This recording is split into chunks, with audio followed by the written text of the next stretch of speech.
하나님의 말씀 같이 보겠습니다. 구약성경 창세기 41장 38절입니다. 구약성경 창세기 41장 38절 한 절의 말씀. 창세기 41장 38절 같이 읽겠습니다. 바로가 그의 신하들에게 이르되 이와 같이 하나님의 영에 감동된 사람을 우리가 어찌 찾을 수 있으리요 하고. 아멘. 3월 마지막 주 학원 복음화 강단 말씀을 우리 같이 확인해야 되겠습니다. 오늘 제목 바로 왕 앞에 선 요셉입니다. 드디어 세계 살리는 서밋의 자리로 하나님께서 요셉을 세우시는 내용이 나오죠.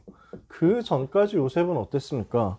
어려움 속에 있었죠. 그 전까지 외로움 속에 있었고요. 그 전까지 답답함 속에 있었을 겁니다. 여러분, 우리가 만약에 막막하고 어려운 상황 속에 있다면 어떻게 해야 되겠습니까? 요셉처럼 하면 되거든요. 그래서 가장 밑바닥에서 시작해라. 그리고 가장 사실적인 것에서부터 시작해야 합니다. 그래서 이것은 무엇을 말합니까? 정말 내가 아무도 도와주는 사람이 없는 상황에서 모든 것이 어려움이 되고 모든 것이 나를 향한 고난이 될 때 우리는 그때 제일 밑바닥에서 나는 하나님 외에는 나를 도울 자 없다.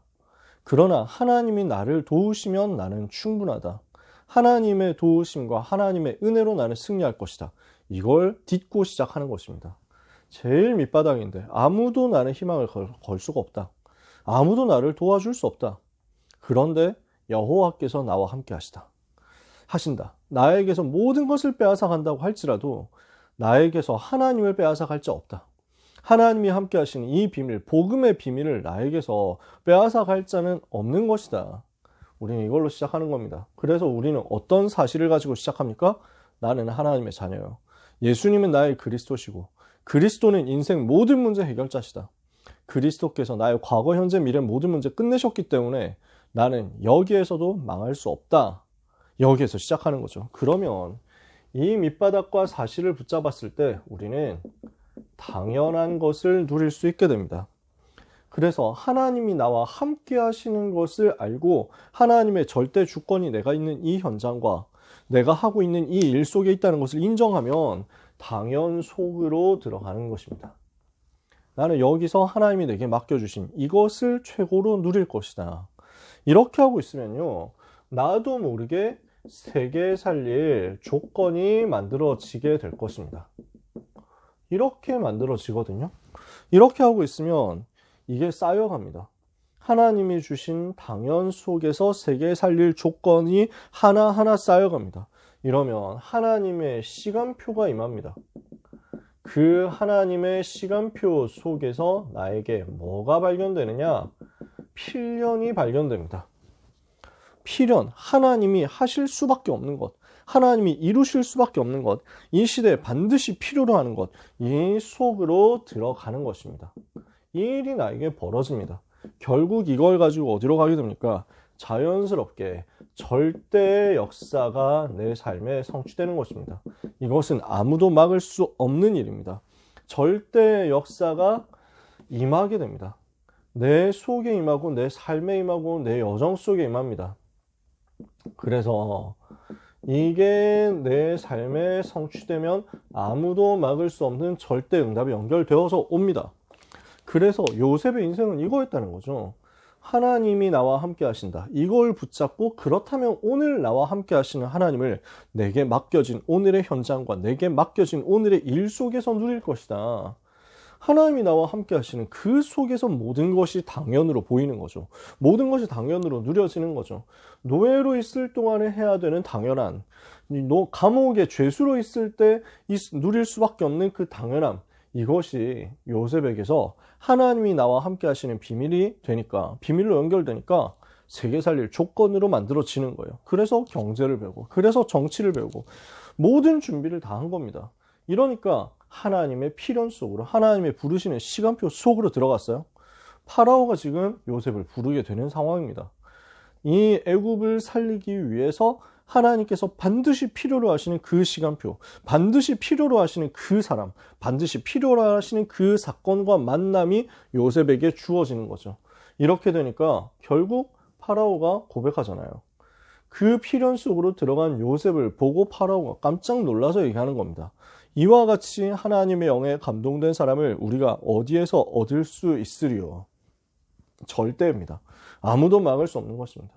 오늘 우리 렘넌트의 삶이 이렇게 응답받는 삶이 되기를 축복합니다. 그래서 하나님의 시간표가 되면 무슨 일이 벌어집니까? 요셉이 죄수로 감옥에 있었습니다. 30살 될 때까지 감옥에 있었습니다. 그동안에 드디어 하나님 시간표 되니까 바로 왕이 꿈을 꾸게 된 거죠. 어떤 꿈을 꿨느냐? 처음에 두 가지 꿈을 꿨는데, 하나는 살찐 7마리 소가 있었는데 비쩍 마른 7마리 소가 앞에 살찐 소 7마리를 잡아먹어버려요. 나중에는 아주 좋은 이삭이 있었는데, 좋은 이제 곡식이 있었는데, 곡식단이 있는데 아주 비쩍 마른 이것들이, 식물이 아주 좋은 것들을 다 잡아먹어버리는 거예요. 7싹 7칼 뭐 이런 것들이. 그래서 이게 무슨 말일까라고 파라오가 너무 답답해하고 너무 힘들어하는데 이걸 해석해 줄 사람이 없는 겁니다. 아무도 답을 줄 수 없습니다. 이런 상황입니다. 이게 이 시대의 문제고 이 시대의 현장의 실제 모습입니다. 사람들은 괴로워합니다. 사람들은 고민합니다. 사람들은 눌려 있습니다. 하지만 이 문제 답은 아무도 줄 수 없습니다. 영적인 문제 아무도 해결할 수 없습니다. 이 땅의 문제 아무도 해결 못해요. 이때 비로소 술 맡은 관원장이 요셉을 기억하게 된 겁니다. 요셉이라는 사람이 있었다. 요셉이라면 꿈을 해석할 수 있다. 여러분, 하나님의 시간표가 되면요, 하나님이 일으키시는 사건이 일어나게 되어 있습니다. 정확한 시간표에 완벽한 사건 통해서 하나님의 뜻이 이루어집니다. 그래서 사도행전 2장 1절에 보니까 오순절 날이 이미 이르매 그랬어요. 예루살렘을 떠나지 말고 내게서 들은 아버지의 약속하신 그 날, 아버지의 약속하신 그것이 임하는 그 날을 기다려라. 예수님 말씀하시죠. 몇 날이 못 되어 성령으로 세례를 받을 것이다. 그 시간표를 기다리는 초대교회, 그 시간표가 드디어 임했습니다. 그러면 아무도 막을 수 없는 일들이 벌어지기 시작합니다. 지금 요셉에게 이 일이 벌어진 거죠. 그래서 바로 왕 앞에 선 요셉이 무엇을 증거했습니까? 바로 왕 앞에서 무엇을 증거했습니까? 자, 파라오가 물어봅니다. 야, 너는 꿈을 잘 푼다고 하더라 라고 얘기를 하는 거죠. 이 꿈을 아무도 해석 못하고 있으니까 어떻게 좀 해석할 사람 없냐 했는데 술 맡은 관원장이 기억해내서, 제가 감옥에 있을 때 그때 요셉을 만났는데 이 사람이 꿈 해석을 잘합니다. 제 꿈도 그 사람이 해석해 준 겁니다. 그래서 제가 지금 왕을, 임금을 모시게 된 것도 그 요셉 덕분이었습니다. 지금 요셉이라면 할 수 있을 겁니다. 그럼 빨리 불러와라. 이렇게 된 거예요. 드디어 감옥에서 나왔어요. 나와가지고 파라오가 지금 물어보는 거예요. 야, 내가 들어보니까 너는 꿈을 잘 푼다고 하던데 요셉이 뭐라고 합니까? 내가 아니라 하나님께서 바로에게 선한 답을 하시리이다. 마음에 평안한 답을 주실 것입니다. 내가 아니라 하나님께서. 이게 우리의 고백입니다. 우리 렘넌트들이 중요한 서밋의 자리에 섰을 때 이거 고백할 수 있으면 전도문 열릴 것입니다. 하나님은 이 고백할 수 있는 사람을 준비해서 세계를 살리게 하실 것입니다. 그래서 겸손하고 정확하게 하나님께서 하신다는 것을 간증하고 그 다음에 파라오의 꿈을 들었습니다. 그 꿈을 바로 해석해 주죠.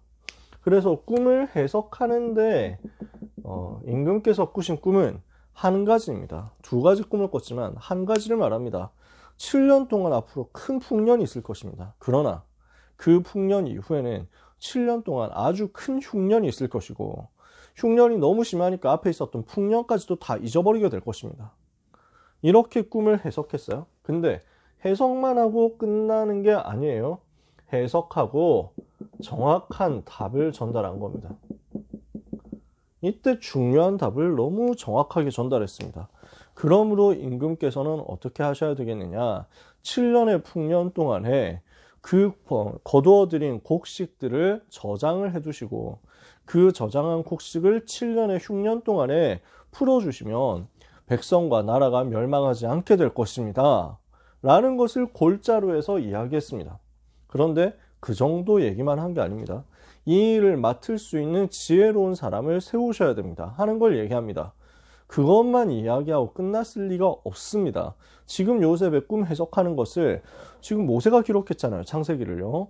아주 간단하게 설명을 한 거예요. 몇 절 만에 요약해가지고 압축해서 설명한 거예요. 거의 요셉이 파라오에게 대답한 내용, 전달한 해답의 내용 3줄 요약 수준으로 정리해가지고 딱 보여준 거예요.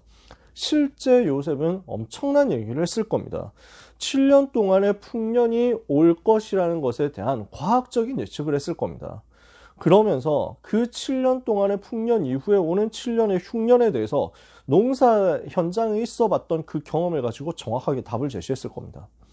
아마 요셉이 노예가 아니었으면 이 답을 제시할 수 없었을 거예요. 왜냐하면 요셉은 원래 목축업하던 야곱의 아들이었기 때문에 잘하고 배우고 잘하면서 보고 듣고 배우고 했던 것들이 다 목축에 대한 것이지 농업 경제에 대한 것을 본 적이 없습니다.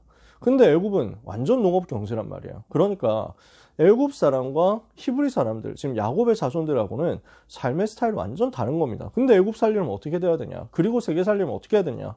그 시대 경제를 잡고 있는 농업의 흐름을 볼 수 있어야 됩니다. 그걸 보디발의 집에서 봤단 말이에요. 그러니까 7년의 풍년이 들어온다라는 것은 날씨가 좋다는 얘기겠죠. 그래서 좋은 날씨, 좋은 기후, 좋은 토양, 나일강의 적절한 범람 이런 부분들을 다 예측해가지고 얘기를 했을 겁니다. 그냥 날씨가 좋다는 것이 바로 곡식의 수확량의 증대로 바로 연결되느냐? 그런 별로 많이 그렇지 않을 수 있다니까요. 그러니까 요셉은 이 기회에 농업 혁신을 하겠다라는 것입니다.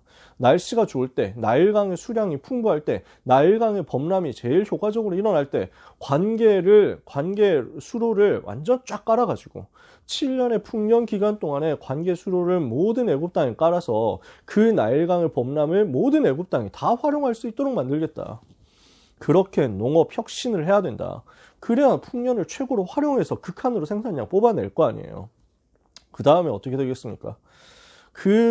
거둬들인 곡식들을 저장하기 위해서는 거대한 곡물 창고들이 곳곳에 필요할 겁니다. 건축이 굉장히 많이 필요해집니다.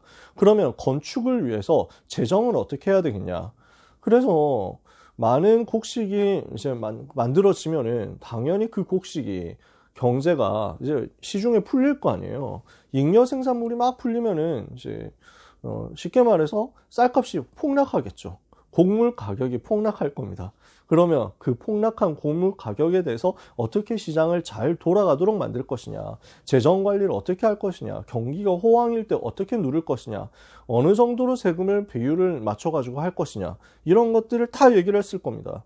그러니까 농업, 산업 기술, 그 다음에 건축에 대한 기술적인 부분들, 공학적인 부분들, 그 다음에 이 일을 감당하기 위해서 어디에 세워야 되느냐, 애굽 전역에 대한 설명들, 그리고 이 일을 위한 행정 조직을 어떻게 쇄신을 해야 되느냐, 그리고 이 일을 위해서 세금을 어떻게 거두어 들여야 되고 경기를 어떻게 관리를 해야 되느냐, 그래서 흉년이 왔을 때 그 흉년을 두고 어떻게 하면 순차적으로 곡식을 내보내서 곡식을 방출해서 백성들을 구제할 것이냐, 분명히 다 얘기했을 겁니다. 나중에 보면 성경에 구체적으로 나옵니다.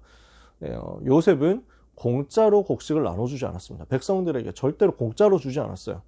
반드시 돈을 받고 팔았습니다. 그러니까 이 부분을 요셉은 전달 다 한 겁니다. 모든 백성들에게 전달 다 한 겁니다. 그냥 공짜로 풀어주면은 사람들이 농사 지을 생각 전혀 안 하게 되겠죠. 뭔가 일해야 되겠다 생각 전혀 없겠죠. 흉년인데 전 국민에게 무료로 곡식을 풀어줍니다 라고 하는 순간 모든 나라는 이제 중단되는 거예요. 흉년일 때도 경제가 돌아가도록 하기 위해서 근로의욕을 고취하기 위해서 미리 세팅을 다 해둔 겁니다. 일해야 된다. 먹고 살아야 이거 할 수 있어야 된다. 그러니까 모든 걸 다 팔고 나니까 백성들이 어떻게 합니까? 요셉에게 찾아와가지고 우리가 다 팔아가지고 더 이상 곡식을 살 수가 없습니다. 어떻게 해야 됩니까? 그러니까 이번엔 요셉이 얘기합니다. 너희 자신을 팔아라. 너희 자신을 파라오에게 팔아라. 그러면 너희 곡식을 주겠다. 그래서 그때부터 모든 애굽 백성들이 파라오에게 소속된 노예처럼 됩니다. 그러면 이거는 신분 제도를 공고화한 것처럼 들리는데 그게 아닙니다. 그 당시에 있었던 분산된 권력 구조를 중앙으로 싹 모으는 역할을 한 겁니다. 그러니까 각 종교 제사장들, 그 다음에 지방 호족들, 토착 호족들, 이런 세력들이 다 갈기갈기 권력 나눠가지고 견제하고 있으니까, 그러니까 권력이 모이질 않고 이러면 계속 반란이 일어나고 내분이 일어나고 견제하고 그 다음에 눈치 보고 이런 정치 싸움 벌어지거든요. 완전 요셉이 이걸 안정화시켜버린 거예요. 그 다음에 이 과정에서 파생되는 외국과의 관계까지 세팅을 해놨어요. 외교 안보에 대한 것까지. 그래서 곡식이 전 세계 기근 들 거니까 곡식을 필요로 하는 해외 다민족들이 있을 것이다. 이 기회에 곡식을 제공하면서 아예 우리나라 안으로, 우리나라 그 영향권 안으로 들어오도록 만들면 세계를 싸우지 않고 장악할 수 있다. 어떻습니까? 제가 지금 대강 생각한 것만 이야기해도 이렇게 방대합니다. 그러면요, 여기에서 요셉은 어느 정도 답을 전달했느냐? 파라오가 봤을 때, 신하들이 봤을 때 이 사람은 여호와의 신에, 하나님의 신에 완전 감동된 사람이다, 이렇게 본 거예요. 모든 사람이 깨달을 만큼, 모든 사람이 인정하고 고백할 만큼 성령 충만 받은 겁니다. 그러니까 이런 답을 얘기해 줄 수 있고 이런 대책을 내놓을 수 있는 사람, 그냥 공부를 잘했다 정도가 아니라니까요. 머리가 좋다 이 정도가 아니라니까요. 꿈을 잘 푼다 이 정도가 아니에요. 단순히 꿈 해석 잘해줬으면 상금 주고 그 다음에 야 감옥에서 풀어줘 하고 끝났을 거예요. 여기서는 아니라는 거예요. 이 사람만큼 완벽한 사람 없다, 총리로 세워야 된다 라고 생각을 하게 된 겁니다. 정치는 호락호락한 게 아닙니다. 그런 정도의, 고대라고 하더라도 그런 정도의 대제국을 움직이려고 하면은 굉장히 많은 관료제 조직이 있었을 것이고 시스템이 있었을 겁니다. 총리로 올라간다라고 하는 것은 굉장한 배경과 굉장한 실력과 굉장한 여러 가지 비호하는, 뒷받침하는 것들이 있었어야 될 겁니다. 근데 요셉은 그 모든 것을 뛰어넘어 버렸어요. 아무 배경이 없어요. 아무 혈통이 없어요. 출신, 학력 없어요. 근데 거기에서 모든 사람이 인정해서 총리로 세우지 않으면 안 될 만큼 성령 충만. 우리 랩런트들은 당연 필연 속에서 임하는 절대를 누리고 있으면 이런 역사가 나오게 될 것입니다. 요셉이 지금까지 있었던 그것 있죠. 지금까지 요셉이 노예 생활하면서 또 죄수로 감옥에 있으면서 확인하고 배우고 경험하고 체험했던 그 모든 것들, 이게 파라오와 전 애굽에게 답을 전달할 수 있는 준비가 완벽하게 되도록 만들었던 것입니다. 그래서 요셉은 애굽의 총리가 됩니다. 그러면 그 이유가 뭐냐? 하나님께서 요셉을 총리로 세우시고 애굽의 모든 땅을 다스리도록 한 이유가, 진짜 이유가 무엇이었느냐? 우리는 이거 발견해야 됩니다. 하나님의 절대는 어디에 있느냐? 요셉이 총리가 되는 것에 있는 게 아닙니다. 하나님의 절대 응답은 요셉이 성공하는 데 있는 게 아닙니다. 랩런트는 착각하면 안 됩니다. 성공이 목표가 아닙니다. 성공 이후에 뭘 할 거냐? 성공을 가지고 뭘 할 거냐? 요셉은 왕궁을 살리고 바로를 살리는 전도운동 속으로 들어간 것입니다. 여기에서 하나님을 설명하고 여기에서 여호와를 전달하는 전도운동 한 거죠. 전 애굽을 살리는 전도운동 속으로 요셉은 들어간 겁니다. 애굽 온 땅을 순찰했어요. 요셉은 총리가 되자마자 애굽 온 땅을 순찰하면서 현장을 보고 현장에서 어떻게 해야 될 것인지를 일일이 확인하고 검토하고 계속 일했어요. 그러면서 뭘 했겠습니까? 온 땅을 돌면서 뭘 했겠습니까? 이 복음을 전달하는 거죠. 애굽 주변의 모든 나라들을 살리는, 세계를 살리는 전도운동 한 겁니다. 전 세계를 살리는 전도운동. 이게 지금 하나님이 요셉을 세우시고 흉년, 기근을 만나서 굶어 죽게 된 전 세계가 애굽으로 모여들도록 만드신 그 계획이었습니다. 오늘 이 계획을 여러분이 발견하게 되시길 바랍니다. 그리고 형들을 만납니다. 무엇을 고백합니까? 형들이 나를 판 것은 하나님이 하신 것이다. 당신들이 나를 애굽에 팔았으므로 근심하지 마십시오. 한탄하지 마십시오. 하나님께서 나를 당신들 앞서 생명을 구원하시려고 나를 당신들 앞서서 보내신 것입니다. 생명을 구원하기 위해서 왕궁과 바로 왕과 애굽에 있는 모든 생명과 모든 나라들, 그 민족들, 백성들의 생명을 구원하려고 하나님께서 나를 보내신 것이었다. 이렇게 고백합니다. 그러면서 뭐라고 이야기합니까? 나를 이곳으로 보낸 분은 당신들이 아니고 하나님이십니다. 하나님께서 여기에서 당신들의 생명을 보존하고 당신들의 후손을 세상에 있게 하시려고 당신들 앞서 보내신 것입니다. 창세기 45장 7절에 고백합니다. 이게 굉장히 중요한 말입니다. 생명을 보존하게 하시려고, 생명을 구원하게 하시려고 당신들 앞서 보내셨다고 했고요. 당신들의 생명을 보존하기 위해서 나를 보내셨다고 했습니다. 이게 무엇을 말합니까? 가정 가문 복음화입니다. 하나님은 요셉을 통해서 이걸 계획하셨어요. 그리고 뭡니까? 후손들입니다. 당신들의 후손을 세상에 남겨두시려고, 당신들의 후손이 이 세상에서 끊어지지 않게 하시려고 나를 보내셨다.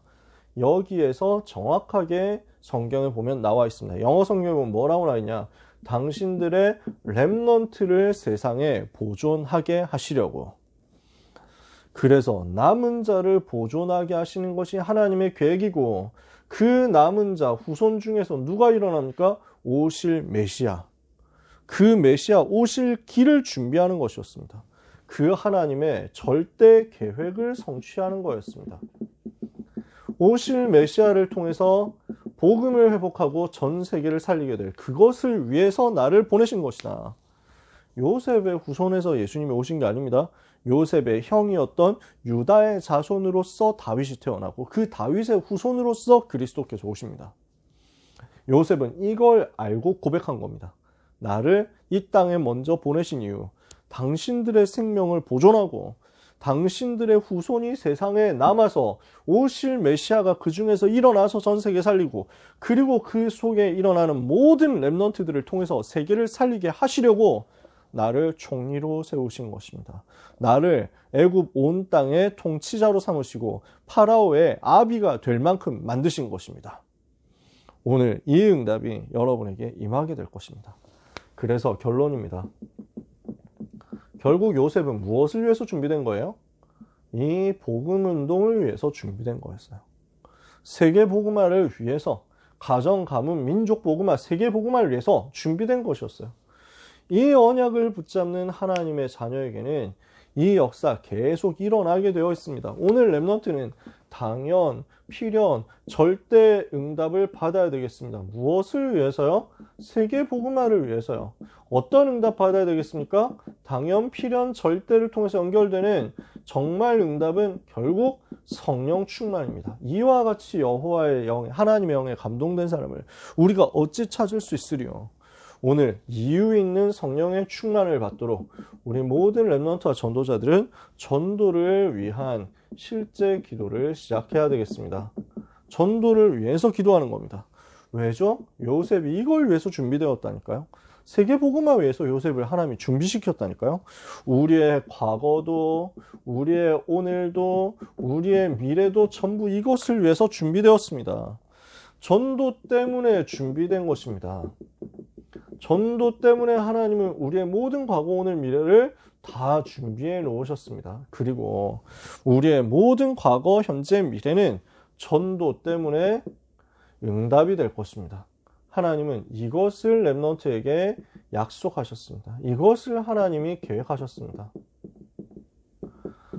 모든 어려움도, 모든 축복도, 모든 사건도 전부 전도를 위한 응답으로 바뀔 것입니다. 그러면 전도는 뭡니까? 답을 전달하는 거예요. 그러니까 어려운 게 아니라는 거예요. 요셉이 답을 가지고 있죠. 쉽게 전달했어요. 요셉은 현장에서 지금까지 봤다니까요. 그러니까 답을 전달하는 게 전혀 어렵지 않아요. 평안하게 답을 전달했는데 답을 필요로 하는 사람이 나왔단 말이에요. 그 사람에게 답을 전달했는데 자연적으로 전도가 되어져 버렸어요. 하나님께서 역사하시니까 전도가 되어지는 거예요. 우리는 전도하는데 구걸하는 게 아닙니다. 우리는 내게 있는 것을 전달하는 겁니다. 내게 있는 것을 너에게 준다. 곧 나사렛 예수 그리스도 이름으로 일어나서 걸어라. 전도는 내게 있는 답을 전달하는 가장 힘이 있는 것입니다. 가장 평안한 것입니다. 가장 쉬운 것입니다. 그래서 이 일이 내게 벌어지도록 우리는 같이 기도해야 되겠습니다. 정말 우리가 성령 충만 받죠. 답이 우리 속에 충만해지게 됩니다. 그러면 답을 필요로 하는 사람이 보입니다. 답을 필요로 하는 사람이 나를 찾아옵니다. 거기에 답을 전달합니다. 이러면 생명 살린 역사 일어나게 되어 있습니다. 그래서 우리는 뭐 하면 되느냐? 그날이 올 때까지 기다리면 됩니다. 어떻게 기다리죠? 기도하면서 기다리는 겁니다. 언약을 붙잡고 기도하면서 기다리는 겁니다. 당연, 필연, 절대를 누리면서 기다리는 겁니다. 이것을 두고 언약을 붙잡고 기도하면서 기다리는 것입니다. 그래서 누리고 있어라. 언약 붙잡고 당연, 필연, 절대를 누리고 있어라. 그러면서 기다려라. 그 날이 올 겁니다. 그러면 여러분은 도전하면 됩니다. 전 세계의 답을 전달하는 그 응답의 시간표 여러분에게 올 겁니다. 도전의 날이 올 겁니다. 바로왕 앞에 서는 날이 올 겁니다. 그 날이 오기까지 낙심도 하지 말고 교만도 하지 말고 하나님 바라보면서 평안하게 이것을 누리게 되시기를 바랍니다. 사랑하는 모든 렘넌트와 전도자 여러분, 하나님이 주시는 은혜가 충만케 회복되고 누려지게 되시기를 예수 그리스도 이름으로 축복합니다. 기도하겠습니다. 하나님 아버지 감사합니다. 요셉을 세우셔서 세계 복음화를 위한 절대 자리로 이끄셨던 하나님께서 지금도 우리 렘넌트와 전도자들에게 동일하게 역사하시는 그 하나님이심을 믿고 감사를 드립니다. 하나님, 세계 복음화 해야 할 이유 있기에 우리에게 성령의 충만함을 주시옵소서. 성령 충만을 받고 당연 필연 절대를 복음 안에서 누리게 하여 주옵소서. 누리고 기다리다가 도전하는 응답의 시간표가 오기를 기도하오니 우리 모든 렘넌트와 전도자들에게 이 응답을 볼 수 있는 영안을 열어 주옵소서. 예수 그리스도의 이름으로 기도합니다. 아멘.